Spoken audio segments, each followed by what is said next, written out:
seriously. You see, sugar is everywhere. It's in all the usual suspects, but you might not realize that it's in a lot of other foods. Did you know that our daily intake averages 95 grams? That might not sound like a lot, but it adds up to 77 pounds of added sugar every year. Now look at the American Heart Association's daily recommendations. It's no wonder 1 in 3 adults and 1 in 5 kids are obese. It's not just because sugar tastes good, it's also addictive. Consuming it, even thinking about it, causes a euphoric effect that triggers the production of dopamine in your brain, a neurotransmitter that controls pleasure and is responsible for reward-motivated behavior. Studies show sugar is as addictive as alcohol or cocaine, and it's hard to avoid. There are about 600,000 different packaged food items in grocery stores today, and 80% of them contain added sugars. But what we drink could be our biggest problem.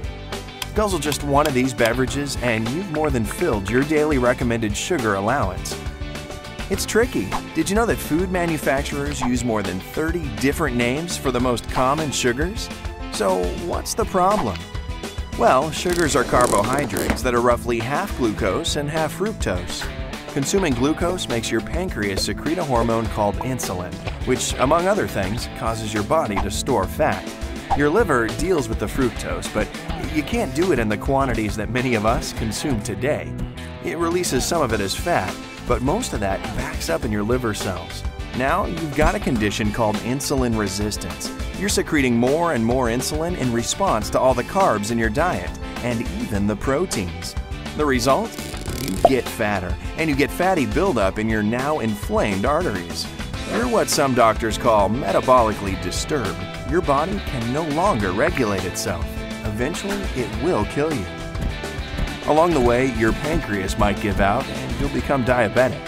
And there's reason to believe that metabolic disturbances cause high blood pressure, heart disease, cancer, and, of course, obesity. Well, the good news is that there are 5 simple things you can do to avoid and reverse